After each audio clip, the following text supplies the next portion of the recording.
Good morning, ladies and gentlemen. A warm welcome to the Design Track in Tech Innovation 2020.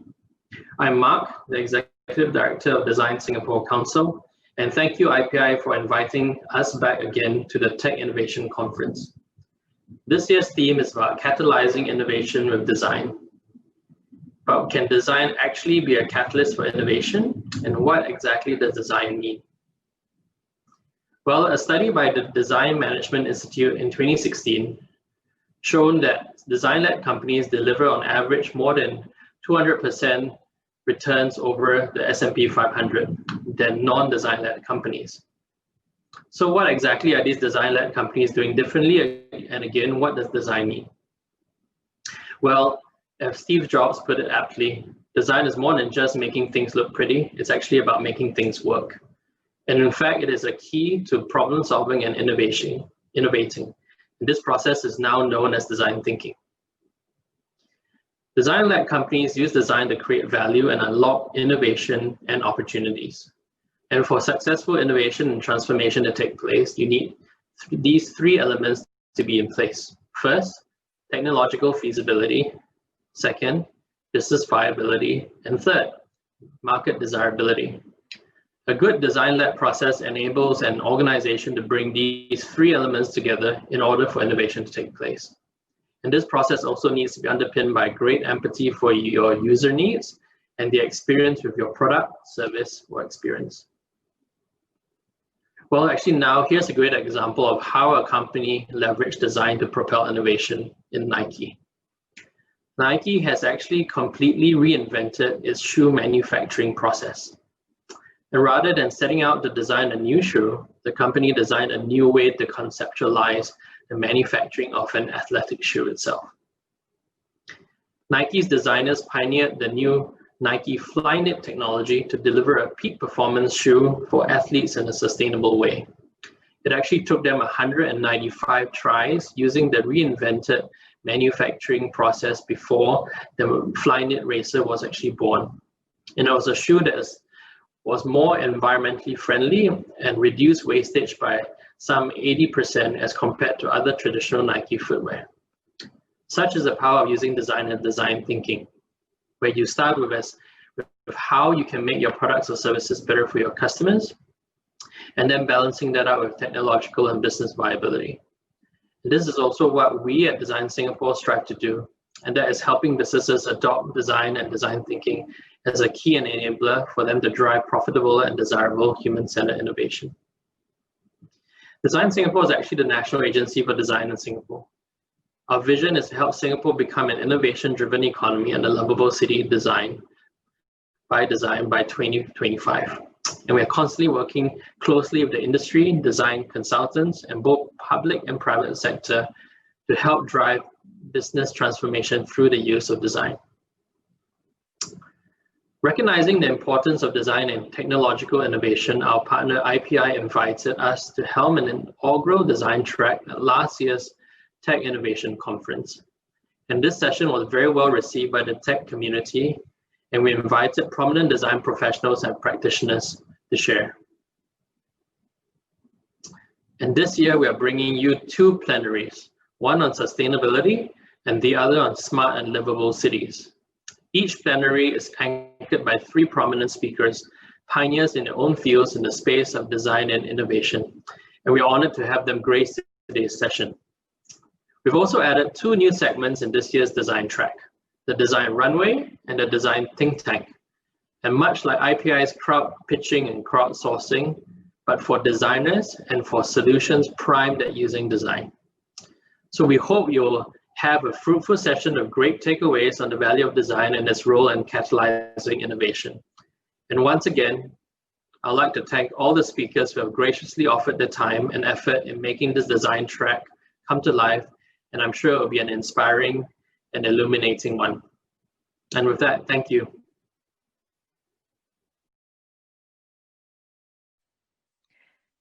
Good morning, everybody. It's a great pleasure to be here in Singapore with all of you. And today I would love to share with you a few ideas on sustainability and how we can all be catalysts for sustainable impact in the future. So first of all, maybe we can go through a bit what is sustainability, go back to basics and really define what sustainability is and why it matters.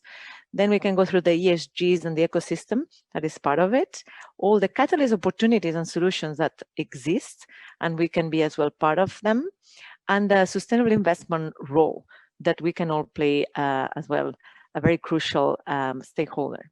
And then a clear and real example of the UN Accelerator Labs.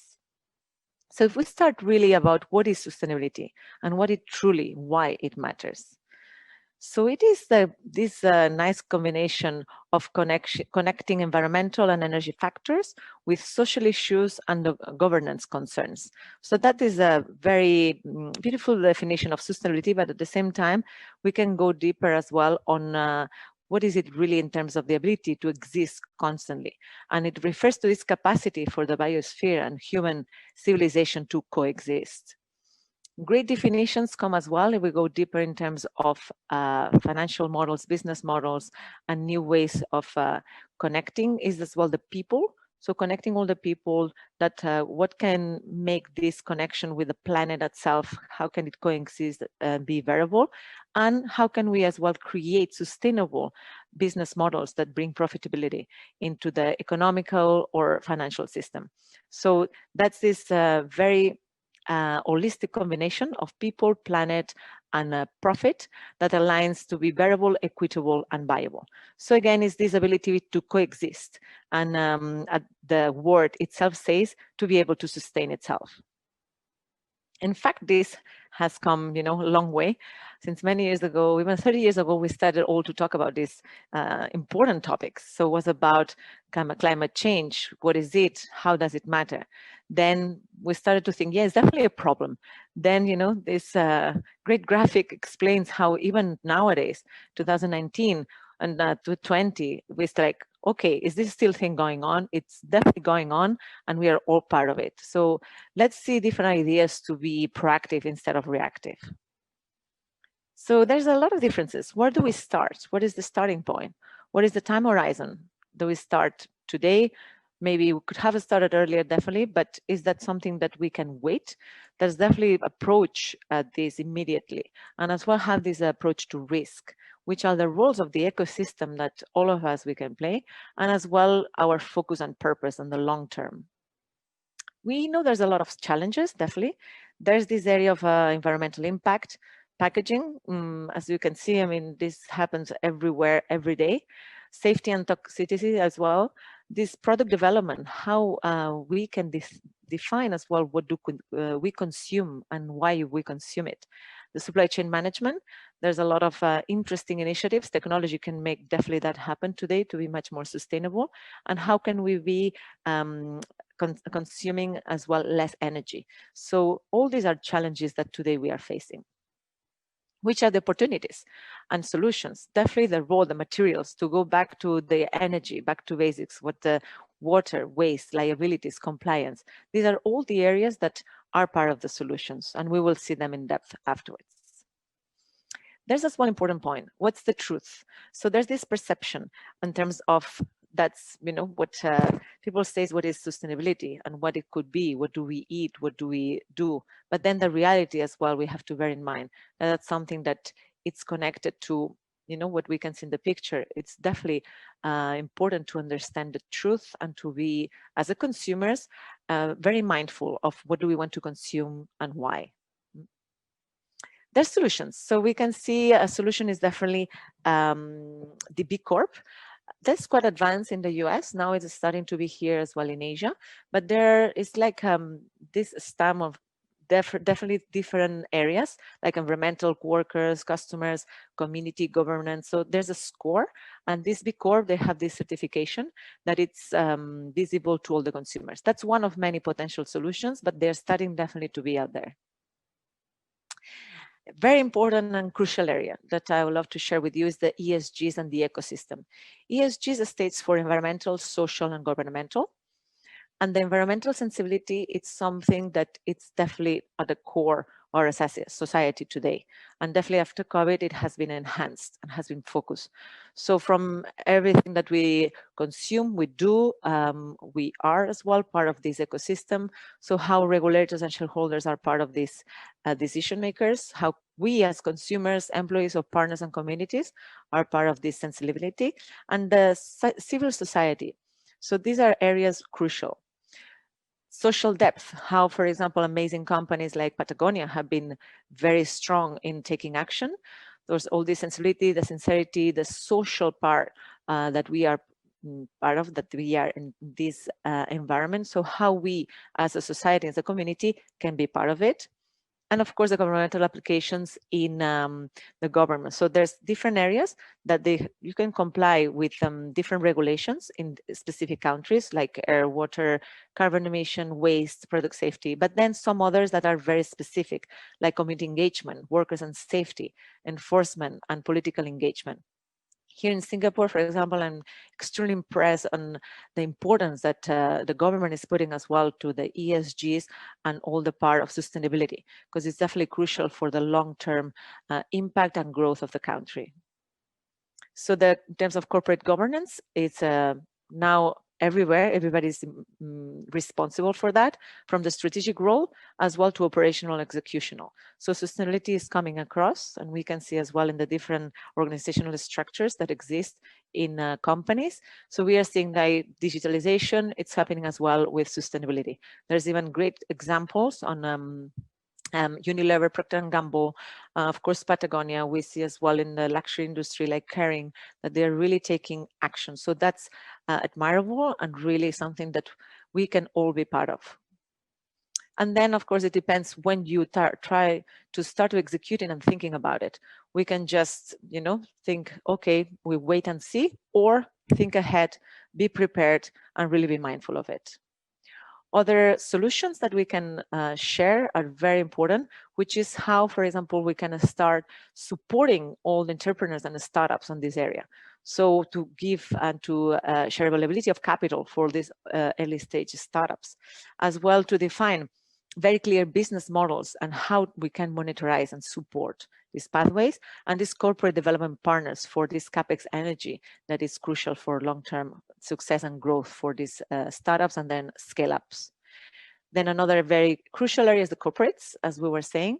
So how we can connect the entrepreneurs and the startups with, of course, corporates. Corporate venturing is massive now, is growing. So new business models alignment, R&D outsourced to LAF universities, as well. This is very big area here in Singapore, as well supporting on Southeast Asia with big universities like NUS, INSEAD. So there's definitely a great role to play from universities, academias, and corporate governance. And then all the part of VC or CVC focus on these long-term opportunities. And then the part as well on, more growth of companies. So from startups to then on venture capital investment, there's all this area of climate tech that there's a lot of challenges, but when there's a challenge, there's always an opportunity. So how can we bring as well, extend time to commercialization and exit? How we can bring capital intensity? How can we innovate and bring a strategic corporate partnerships and bring a technical assessment, and of course, bringing go-to-market and new policies to make that happen? So this sustainable investment, its role is very crucial at every part of the stakeholders. So there's different stakeholders in different areas of the society. So we are all part of it. One, of course, is a investment. That's what I'm going to go a bit deeper on that. But as well, all the entrepreneurs, all the corporates, all the part of academia and education, and crucial role of the government and institutions. So these 5 areas of the ecosystem, we go a bit deeper on all the sustainable investment. This is a massive opportunity. We know it's $1 trillion market if we bring clean tech, software, biotech. Nowadays, there's of course health tech, very massive as well. So all the area of, if we just take health well-being, it's around 6 trillion market opportunity. So all this is coming in a good time to really take action. Therefore, there's a big area for climate as investment opportunity. So this way, we can make this multi-trillion dollar. It's a really once in a century transformation.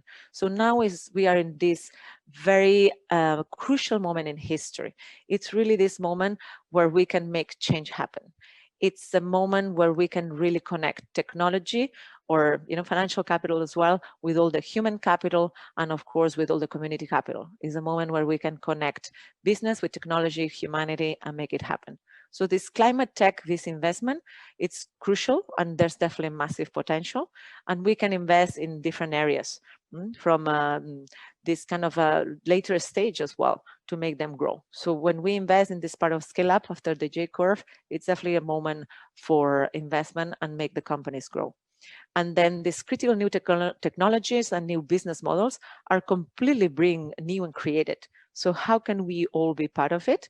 Different stakeholders, investment is definitely one, but as well in terms of corporate investment or as well government investment. So there's a lot of intertwined opportunities of private and public sector that are happening as we speak. So it's perfect time in history. There's some priorities and targets. This is some of many that we bring here to you, but of course there's many more we can be part of. One is, for example, to drive this ambitious systematic energy efficiency. Other ones are very simple and basic of today. For example, the material efficiency and recycling through greater value, or as well as channel investment through the transition, high emission activities. For example, today I came with a bicycle. So we all can contribute a little, even if it's a small thing, on how we consume, for example, plant-based food, or even once or twice a week, to have less meat or less fish. All these are very small things that we can all make to make this possible. We can as well focus on public and private sector as we discussed to really integrate this support on critical technology targets, foster this value chain collaboration of all the ecosystem and stakeholders, and as well to risk the end-to-end pilot to test new technologies in all this area of value chain. And then just to finalize, I would love to share with you a real example that is happening as we speak, which is the UNDP Accelerator Labs. So the UN, it's having these amazing 90 centers around the world, which the mission is to speed up the learning and execution, but also they do this searching, creating, and sharing new solutions on the ground. So they have these 90 centers around key cities that are really developing countries that they find solutions to the biggest problems. They are designed to close the gap between the current practices as well of international development and accelerated change. And then they model these new capabilities to make breakthroughs on the areas of inequality, decarbonization, fourth industrial revolution, and governance. Then as kind of wrap up, very interesting that the accelerated innovation at the UN and the labs happen this way. So first there's the accelerator labs. They have the team that brings expertise and solution mapping. Then they network with the models, nodes to speed up this rate of knowledge. They share learning amongst the labs, and then the platform to execute and to really be on the ground to find the solutions. And then, of course, if they work to scale and bring returns. So the ESGs is a very important focus for the UN. There's this alignment first of what to invest or not.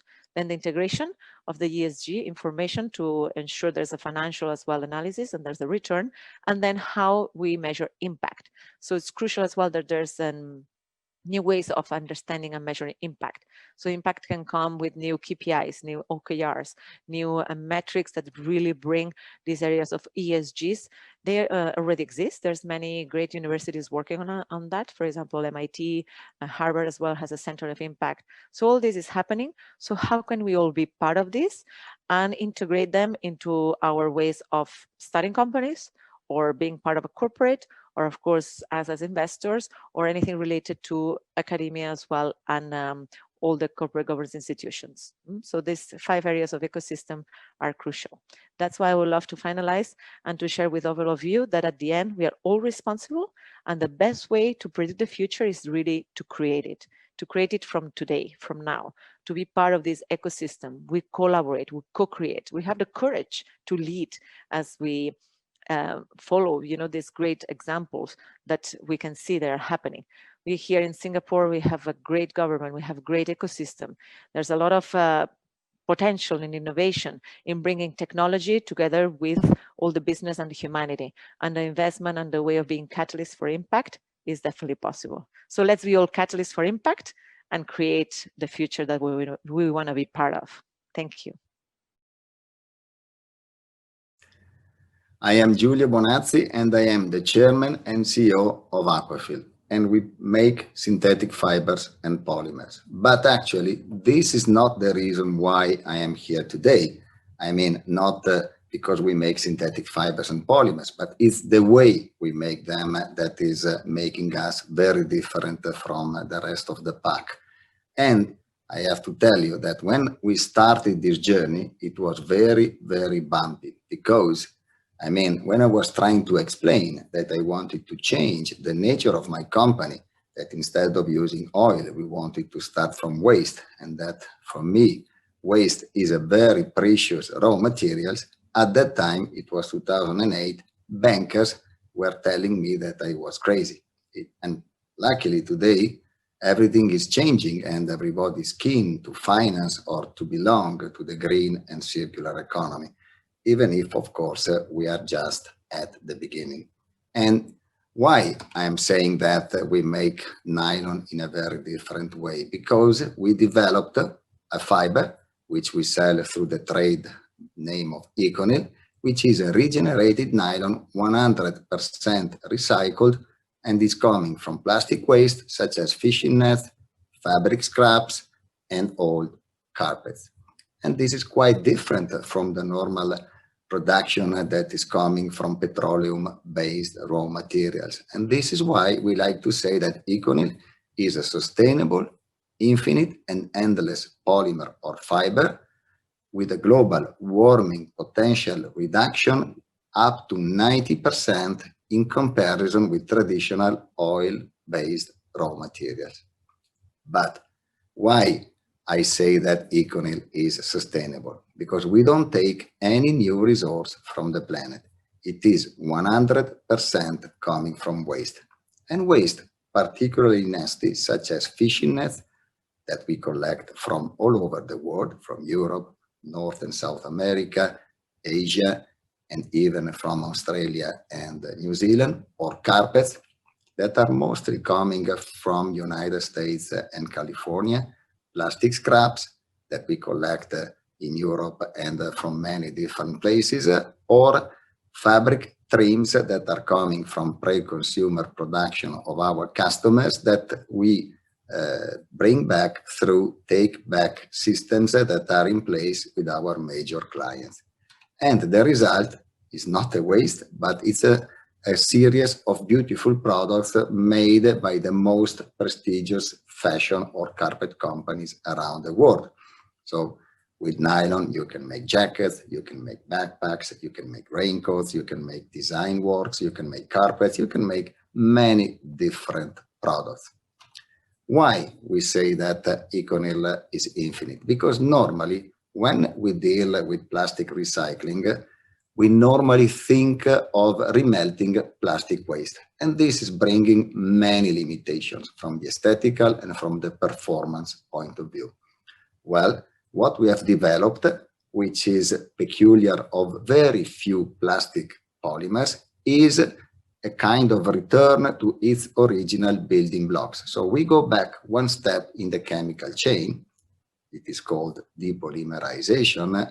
And this means that if you give me back your used carpet at the end of its life, I can regenerate and give you back the fabric for your next swimsuit. If you give me back your swimsuit, I can make the pellet to mold your next pair of sunglasses. And this forever, because we have an efficiency in the transformation which is close to 100%. So it is not like the classical bottle to fabric and fabric to grave. If you use ECONYL, you can repeat like nature does, really forever and without taking new material from the planet. And it is really exactly identical of the nylon coming from petroleum. Nothing more, nothing less, no differences. And this is why, in this case, it's not us going to designers or engineers and saying what is possible to do. But on the contrary, we go there and we say, please, do whatever you like. Express at the highest level your creativity and your genius. And then you will see that we will substitute the conventional nylon with our ECONYL because it is exactly identical. And this is why it is the preferred choice of, the most important brands today in the world. We collaborate already with more than 2,000 companies, such as Adidas, such as Prada, Gucci, Stella McCartney, Burberry, Tom Dixon, Breitling. I can, repeat 2,000 names, but this would take too long. So there is really no limitation. But clearly, we are just at the beginning of our journey. And I like to say that today with ECONYL, we can change the world. But of course, we can't do it by ourselves. So for this reason, I always like to say that we need three basic things. We need a proper legislation, we need education of the population living on our planet, and we need another important point, which is eco-design. Why legislation? Well, there are many examples of so-called extended producer responsibility, which, just to cut the story short, means that every industry should be made responsible for the waste and for the raw materials that they are consuming from our beautiful planet. For example, if you travel to Norway, you will see that the Norwegian government is requiring people making plastic bottles to make them in a very particular way. The bottle, the cork, the labels, everything is made thinking at the end of its use. You can do it differently, but you pay a tax, because in this case you are adding cost to the society, and of course doing this you have to be responsible of what you are doing. On top of that, when you go and buy a bottle of water or container of water from the supermarket or from the shop, you pay a deposit on the bottle. This is just to encourage to take back the empty bottles at the end of its use. And they have also created collection points that are making easy to access the collection of the deposit, if you don't want to go back to the supermarket because you have no need going back to that place. Well, the result is 97% of recycling rate, which is, of course, a clear evidence that the entire world can resolve the problem of the plastic bottles. We, for example, through ECONYL, we could, with the proper legislation and the proper education and eco-design, resolve entirely the problem of the carpet waste, which is today more than 3% of the fraction of waste sent to landfill in the United States, or the problem of the fishing net, which according to the United Nations is representing around 10% of the total plastics that are dumped into the oceans, and most likely one of the most dangerous fraction that is contributing to create the sadly famous plastic islands that are floating into the oceans. Well, if you make them in nylon 6 and you help us collecting, we can recycle them all without adding any cost to the society. Why education? Well, not everybody knows that with better instruction, we create much more wealth for every society. And of course, also we must consider that we are around 8 million people, or we are approaching 8 billion people living in our planet. And we need each single individual to behave properly if we really want to change. It is not enough that me or you are changing, but we need everybody to understand and to make, how can I say, aware of what is good and what is bad in order to have the possibility to make the right choices. And then eco-design. Eco-design is a very important matter because every product which is today in the market is made having linear society in mind, so the take, make, dispose system. Well, at this point, if we really want to change and to make our life easier, we need to redesign products and systems of distributing them in order to be able to collect them and to create value at the end of their use. For example, in the carpet tile business, which is a particularly tough product to recycle, we have a collaboration with one of our major customers belonging to the target group that they are selling a very performing and beautiful carpet tile under the trademark of Air Master, because it's giving better air indoor quality and also is made in a way through the collaboration of the two companies that each single layer of the carpet tile can be separated, first of all, of course, taken back at the end of use and separated and recycled. When it is the nylon face fiber through the EcoNil regeneration system, and when it is the eco-base backing, is recycled by the carpet tile manufacturer, who can return, instead of using materials coming from the planet, using the waste that they have collected. Another system to, let's say, create products with the circularity in mind is the monomaterial concept. And I want to show you one video.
In this case, I always like to say that to me, there are two moments in the textile industry, before Naipapiri and after Naipapiri, because this beautiful product has been made without any compromise in aesthetics, without any compromise in performances, but with a single material.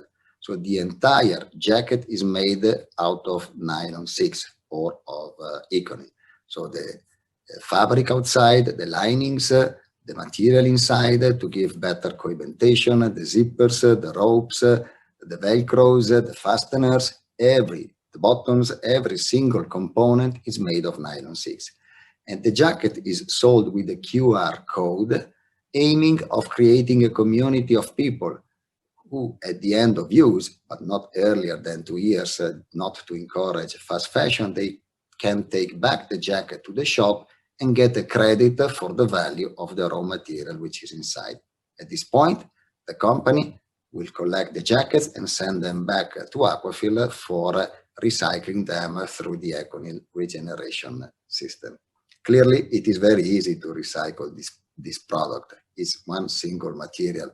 You don't have to spend money to separate into different layers or to create technologies for the separation, which sometimes are very difficult. So, as I said, there are basically two systems, either to design that are easy to decompose or to design products that are made with one single material. Of course, recyclable infinitely like EcoNil is. So let me conclude with this hope for the future, that we envision a future when people begin with the end in mind, which means that designers are able to design products choosing the right raw materials and the right way of manufacturing, aiming at the end to recycle them, and engineers the same, and of course consumers have the possibility to choose among all the beautiful products available those that are not creating a problem, but on the contrary, representing a solution. Thank you. My name is Raghu Kolli. I'm head of customer centricity at LeapFrog Investments. During the course of my work, I was fortunate enough to visit some of our customers in emerging markets. There is this couple running a restaurant on the outskirts of Jakarta, who work hard and their dream is to save up money to make a pilgrimage to Mecca. There's another couple, retired school teachers in Sri Lanka, who give tuitions to school children in the evening to supplement their pension income. And there's this man, a farmer in south of India, who proudly showed off his various cards. And one of them is the debit card with which he can draw money from an ATM. He said he does not feel comfortable going to the bank because he looks poor, he's illiterate, and his clothes are dirty. And the millions of people like this in emerging markets who work very hard and who have dreams and aspirations like all of us. They would like to have their own house, they would like to grow the business, send their children to the university, take care of healthcare needs, and become self-sufficient in their lifetime. It's not easy for them because it's very difficult to get loans because they do not have collaterals or documents, and sometimes most of them do not even have the basic insurance. LeapFrog was founded 10 years ago to provide capital to financial and healthcare services companies in Southeast Asia and Sub-Saharan Africa who are serving low-income groups. Today, we have raised over $1.6 billion in capital, have 29 investments in 10 markets, and our companies together impact the lives of over 200 million customers. And many of them are these low-income groups. Let me introduce a few of our companies. Pasar Polis is a fintech company in Indonesia. They partner with online services companies such as Tokopedia, Traveloka, and Gojek to provide contextual insurance with low premiums. If you're buying a smartphone on Tokopedia, you might be offered a screen protection insurance at the point of checkout. They use automation to simplify the process of buying as well as the process of claiming for the consumer. SoftLogic is a life insurance company in Sri Lanka and one of the best known brands.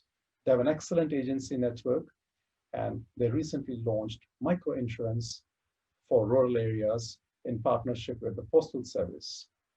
And they also have partnerships with mobile operators for micro-insurance. Dwara KGFs is a microfinance company in India. They provide $500 to $1,000 loans to women and rural entrepreneurs for their various business activities. Another company, which used to be a microfinance company, has become a bank 2 years ago, FinCare. They now serve urban as well as rural customers and have a wide range of banking services, including digi-banking. And they serve almost 2.5 million customers. For us, impact means profit with purpose. We not only deliver on the financial returns expected of a private equity company, but we also deliver on the impact goals as well. We have our own proprietary methodology to measure impact called the FIM. But a simple and tangible metric is the essential products and services at scale to emerging consumers. Our companies collectively has delivered millions of loans and remittances and as well as savings products. And they've touched the lives of over 200 million customers and have been cumulatively growing at a rate of 54% in terms of customer reach. Why is impact so important for investment? It's not only does good for the society, but also provides a tremendous business opportunity. There are millions of customers all in the emerging markets with young demography in Asia and Africa. When someone turns 18 or 20, they enter the job market. They take the first loan or buy the first insurance product. They buy vehicles, they get married, they have children, they send the children to school, and they grow the business and also take care of the healthcare needs along the way. They are on a journey from the current state to become middle class in their lifetime. And in the process, they require many products and services, and which provides a tremendous opportunity for our companies to serve them and enable them in their journey to become middle class. Companies can maximize the value from these customers with a ruthless focus on customers. Companies can expand to new markets by identifying new customer segments and unmet needs. They can drive the revenue growth by launching new products and through extensive consumer testing. It can reduce the cost of customer acquisition through digital marketing. Companies can enhance customer experience across all touch points and increase the loyalty. Using data sciences, companies can cross-sell products. And with digital engagement, we can retain customers and build on brand equity. Using a combination of all these levers, we can maximize the profit per customer.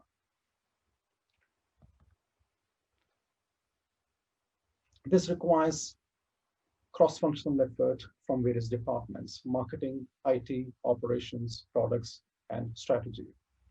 It requires orchestration.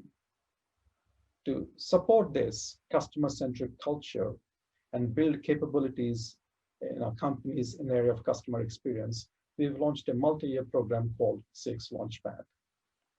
In this program, about 11 companies are participating, and they're all consumer-facing companies. They learn about new methodologies, techniques, and tools from guest speakers, as well as internal expert team in areas of digital experience, customer measurement, customer journey, and other areas. They undertake projects of 3 to 4 months duration with a sharp focus on improving the customer experience. And we provide guidance and mentoring for them during the course of this project, as well as measure the impact on the business at the end of the projects. Let me share with you a few examples of this. One of our companies provides micro enterprise loans to small businesses in rural India. The company has mapped the customer journey end to end across for the loan disbursement process. One of the things we've learned is that it takes almost about 8 to 10 days or more for the customer to get the money.